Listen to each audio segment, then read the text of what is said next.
ایک زمانے تک مجتبیٰ حیدر شیرازی اچھے خاصے زام فکر و دانش میں مبتلا رہا، یہاں تک کہ علی علیہ السلام کو کہتے سنا کہ علم یہ جاننے کا نام ہے کہ تو کیا نہیں جانتا۔ دانشوری دھری کی دھری رہ گئی اور پتہ پڑا کہ زام ایک بات ہوتی ہے اور عالمانہ سطح دوسری بات۔ ساتھ میں یہ بھی پتہ پڑا کہ ہمارے معاشرے میں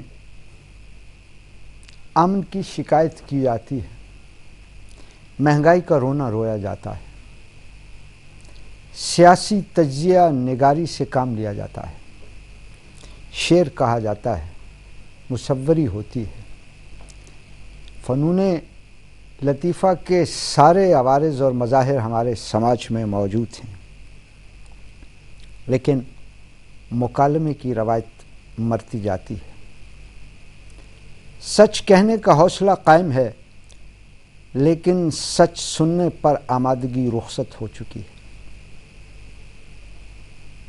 حالات حاضرہ کا پروگرام کرتے کرتے اس سال رمضان میں بیرسٹر ظفر اللہ خان صاحب سے رمضان کی خصوصی فورم کے حوالے سے علم اور خصوصاً دین کے تناظر میں علم کی گفتگو ہوئی تو محسوس ہوا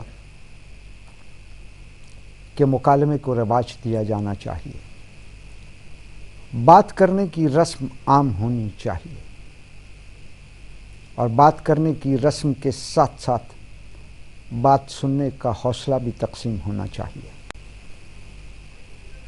ہر بات پہ بھڑک اٹھنا، غضب کا شکار ہونا، اشتعال اختیار کرنا شاید ہمارے معاشرے کا سب سے بڑا مسئلہ ہے۔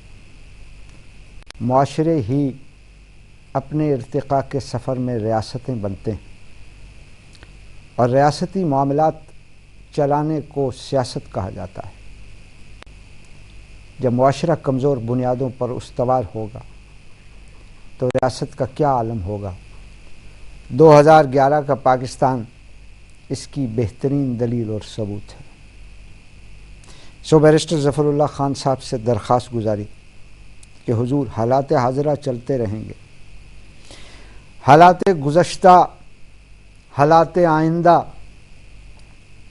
فکر حالات کی نہیں ہونی چاہیے، حالت کی ہونی چاہیے، اور حالت بھی ذہنی اور شعوری حالت کی فکر ہونی چاہیے۔ بیرسٹر صاحب کی مہربانی، انہوں نے ساتھ فرمایا اور میرے ساتھ اتفاق کیا کہ مکالمے کی رسم کو فورم کے ذریعے رواج دیا جانا چاہیے۔ تاحال ان کا وعدہ ہے کہ ہر جمعے کو فورم کی خصوصی نشست صرف اور صرف مکالمے کے حوالے سے ہوگی۔ مکالمے کے موضوعات کبھی ہم چنیں گے اور کبھی آپ بھی ہمیں تجویز کر سکیں گے۔ فورم کا ای میل پتہ ہر پروگرام کے دوران اسکرین پر چلتا رہتا ہے۔ اے ٹی وی کے ٹیلی فون نمبرز بھی، اے ٹی وی کا میلنگ ایڈریس بھی آپ کے پاس، آپ کے سامنے اسکرین پر واضح ہوتا ہے۔ آپ کی تجاویز کا خیر مقدم کریں گے۔ کوشش تبلیغ ہرگز نہیں ہے۔ وہ جو علم کا زام تھا وہ میرا بھی ختم ہوا، اور بیرسٹر ظفر اللہ بھی عجز و انکسار پسند آدمی ہے۔ میرے خیال میں بیرسٹر صاحب مکالمے کا رواج ہی میرے خیال میں بہترین کوشش ہوگی۔ آج آغاز کرتے ہیں انشاءاللہ۔ آئندہ جمعے سے ہم باقاعدہ موضوعات بنا کر اور ان کی تجزیہ و تحلیل کرتے ہوئے میں اور آپ مل کر خود بھی سمجھنے کی کوشش کریں گے اور اپنے سامعین کی مدد بھی کریں گے۔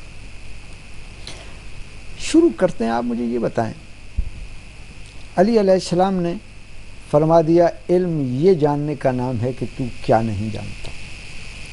کیا سمجھتے ہیں یہ کیا تعریف ہوئی علم کی؟ علم کیا ہے؟ یہ جی عالم آدمی ہیں، یہ علم دوست ہیں، طالب علم، مکتبہ علم، یہ کیا جی علم کیا ہے؟ کیا ضرورت ہے اس کی؟ اچھے خاصے چل رہے ہوتے ہیں، آپ بیچ میں علم ڈال لیں۔ دیکھیے کسی بھی چیز کے عرفان کو جاننے کو ہم علم کہتے ہیں۔ اچھا، علم کا مسئلہ یہ ہے کہ جو وہ آ جاتا ہے وہ خود یہ کہتا ہے کہ میرا علاقہ کم ہے اور وہ علاقہ جس کو آپ ابھی جاننا چاہتے ہیں وہ بہت زیادہ ہے۔ اچھا فلسفے میں اس کو کہا جاتا ہے کہ ایپسٹیمک ہیوملٹی ہے، اچھا، کہ جو ذریعہ علم ہے یا علم ہے وہ اپنی عاجزی پہ آ جاتا ہے۔ اس کی وجہ یہ ہے کہ غالباً اس کائنات کی حقیقتیں اتنی بڑی ہیں کہ وہ احاطے میں نہیں آتی۔ اچھا، یعنی آپ یہ علم کا کلچر بتا رہے ہیں کہ علم کا پہلا کلچر عجز ہے۔ عجز ہے۔ علم جوں بڑھے گا عاجزی بڑھتی چلی جائے گی۔ دیکھیے ہمارے فوک لور میں بھی یہی تھی۔ اچھا، حکایت سعدی آپ پڑھیں، پہلے تو پڑھاتے تھے، انہوں نے فرمایا کہ جو درخت جتنا وزن اٹھائے گا اتنا نیچے جھک جائے گا، جھکتا چلا جائے گا۔ قرآن نے کہا کہ دیکھو اللہ کی زمین بہت بڑی ہے، میں بہت بڑا ہوں، اکڑ میں مت چلو، نہ تم زمین پھاڑ سکتے ہو نہ آسمان پھاڑ سکتے ہو۔ تو ایک طرح کی ڈانٹ دلانے کی کوشش کی کہ بھائی اپنے ایاز قدر خود باشناس۔ ٹھیک، علم بذات خود جو آئے گا اس کے سامنے تحیر بڑھے گا، لا ادری ہے، نہ انون جو ہے وہ بڑھتا چلا جائے گا، لا علمی، لا علمی اس کا احساس زیادہ بڑھتا ہوگا چلا جائے گا، کہ میں کم جانتا ہوں۔ اس لیے قرآن نے ایک مثال بیان کی کہ وہ لوگ جو زمین کے معاملات کو حل کر لیتے ہیں علمی لحاظ سے یا کچھ حد تک کر لیتے ہیں، جب وہ اوپر دیکھتے ہیں، آسمانوں کو دیکھتے ہیں، چاند کو سمجھتے ہیں، سورج کو سمجھتے ہیں، اور آخر میں وہ کائنات کی، کاسموس کی، یونیورس کی بے پناہ اتھاہ گہرائیوں میں جب جاتے ہیں، جب وہ علم سے زچ ہو جاتے ہیں، وہ پھر کہتے ہیں اللہ میاں ہماری حصہ ہے، تو نے جو کچھ بھی بنایا ہے یہ ہماری فہم سے اوپر ہے۔ اچھا، ہاں جی۔ اور اس کا دوسرا پہلو یہی ہے کہ اللہ کی ذات تو شروع بھی یہیں سے ہوتی ہے، اس کے بارے میں تو اس نے کہہ دیا کہ ٹھیک ہے کہ تم اپنی علم کی جلانگائیوں سے، کوشش سے مدارج کچھ طے کر کے شاید ذات کی، اس کو ہم نفس کہتے ہیں، انفس، دنیا کی چیزیں، کائنات کی کچھ حل کر لیں گے، لیکن جو ان کا مبتدی ہے، جو بنانے والا ہے، جو خالق ہے، اس کو تو تم سمجھ پا ہی نہیں سکتے۔ اچھا، آپ پہلے مجھے یہ بتائیں جی، یہ جو جستجو علم والی افتاد اور مصیبت ہے، یہ ہمارے سر کب پڑی؟ یہ کوئی فطرت میں شامل ہے کہ ہم جاننا چاہتے ہیں، یا یہ کوئی ایکسٹرنل فیکٹر ہے جس نے ہمیں مسلط کر دیا کہ نہیں بھائی پڑھو لکھو ورنہ نہیں چلے گا؟ یہ کیا ہے؟ کہ بنیادی طور پر تو انسانی وصف ہے۔ اچھا، آپ ارتقاء کے نظریے کو لیں یا آپ اسپیشل کریشن کا جو مسلمانوں کا نظریہ ہے وہ لیں کہ انسان بنا کیسے، دونوں یہ بتاتے ہیں کہ انسان کا شرف جو ہے وہ سوچ و بچار ہے، یہ فطرت انسانی کا خاصہ، خاصے کے علاوہ یہی چیز اس کو حیوان سے ممیز کرتی ہے کہ اس سے بھی آگے جانتا ہے، جی جانتا ہے۔ انسان کی جو اناٹمی ہے، فزیالوجی ہے، وہ جانور کی ہے یا بندر کی ہے، کم و بیش ایک جیسی ہے۔ ہمارا امتیاز کیا ہے؟ عقل اور اس میں اخلاقی صلاحیت۔ اگر ہم عقل تعقل نہیں کرتے تو سمجھیں کہ ہم مقام انسانیت پہ نہیں آتے، اور اس لیے اس سے بڑھ کے آگے جو انسانیت کے بعد مذہب آتا ہے۔ کوئی بیرسٹر صاحب بتائیں کوئی طریقہ واردات، یہ عقل شخص سے اور یہ علم شرم کی جستجو سے کوئی جان چھڑانا ممکن ہے؟ کوئی ایسا طریقہ؟ ہاں، اس وقت ممکن ہے اگر ہم چاہیں کہ ہم شرف انسانی چھوڑنا چاہتے ہیں، اچھا، اور اگر ہم یہ چاہیں کہ ہم شرف اسلامی بھی چھوڑنا چاہتے ہیں۔ اسلام کی دو بنیادی واقعات ہیں، ایک واقعات و آدم کی تخلیق ہے۔ دیکھیے اس میں اللہ نے کیا فرمایا، اللہ میاں نے، اگر جو اس کی تکبر تھا شیطان کا، عزازیل کا، اس کو ختم کرنے کے لیے اس نے انسان کو علم بخشا۔ علم آدم اسماء، جی، اور علم بھی اشیاء کا، الہیات کا نہیں، فزیکل چیزوں کا، اشیاء، تھنگز، ٹینجیبل جس کو پراپرٹی کہتے ہیں فلسفے میں ہم، ان چیزوں کا علم بخشا۔ اچھا، الہیات، تصوف، عرفان نہیں، وہ تو سائنس، غالباً اس میں تو وہ ان سے آگے تھا۔ اللہ کی ذات میں جو الہیات کا علم تھا، اللہ سے قرب تھا اس کا، وہ تو موجود تھا اس میں۔ قرآن کہتا ہے کہ ہم نے اشیاء کا، سادہ ترین الفاظ میں آپ کہہ سکتے ہیں کہ مٹیریل ورڈ، فلسفے میں کہیں گے ٹیمپورل ورڈ، منڈین ورڈ، تھنگز جتنی چیزیں ہیں، میٹیریل، میٹر، مادہ، اس کا علم دکھایا آپ اللہ نے۔ آپ کا کہنے کا مقصد یہ ہے کہ رب رحمان و رحیم نے آدم صاحب کو دنیاوی علم دیا۔ قرآن تو یہی بتا رہا ہے۔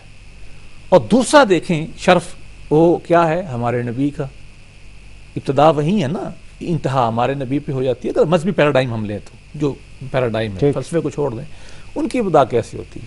آپ کی پہلے وہی کی ہے، اقرا اقرا بسم ربک الذی خلق۔ اب دیکھیے پڑھ اور پڑھن کی تعریف جو ہے آپ دیکھ لیں کہ حضور نے یہ کبھی نہیں فرمائی ہے کہ اس سے صرف وہ چیزیں مراد ہیں جو آپ کو مذہبیات دیتی ہے۔ اگر یہ ہوتا، کوئی وظیفہ، کوئی ورد، کوئی اگر یہ ہوتا، یا اس کا دوسرا پہلو بھی ہے کہ اگر مذہب کی تعلیم ہی تعلیم علم ہوتی تو حضور بدر میں ہندوؤں سے، کافروں سے، بدترین مشرکوں سے نہ کہتے کہ تمہیں آزاد کریں گے، میرے بچے پڑھاؤ۔ پڑھا لو۔ گویا کہ علم کی جو ہے عرفان، علم، تفکر، دو مثالیں قرآن نے واضح کر دیا کہ آپ کے پہلے نبی یا پہلے انسان ان کو علم سکھایا گیا، شرف ان کو اس سے ملا۔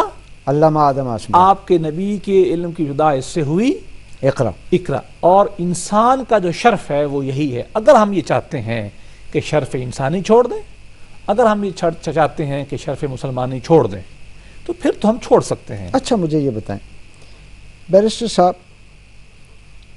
آدم کو اللہ نے پڑھایا اور آپ کا فرمان یہ ہے کہ دنیاوی علوم پڑھائیں، اور پھر سرکار کے ذریعے اس حکم کو آدم آخر تک واجب قرار دے دیا کہ پڑھ۔ کتنا پڑھا جی ہم نے؟ دیکھیے ہم نے تو تاریخ میں اچھا پڑھا ہے۔ اب کیا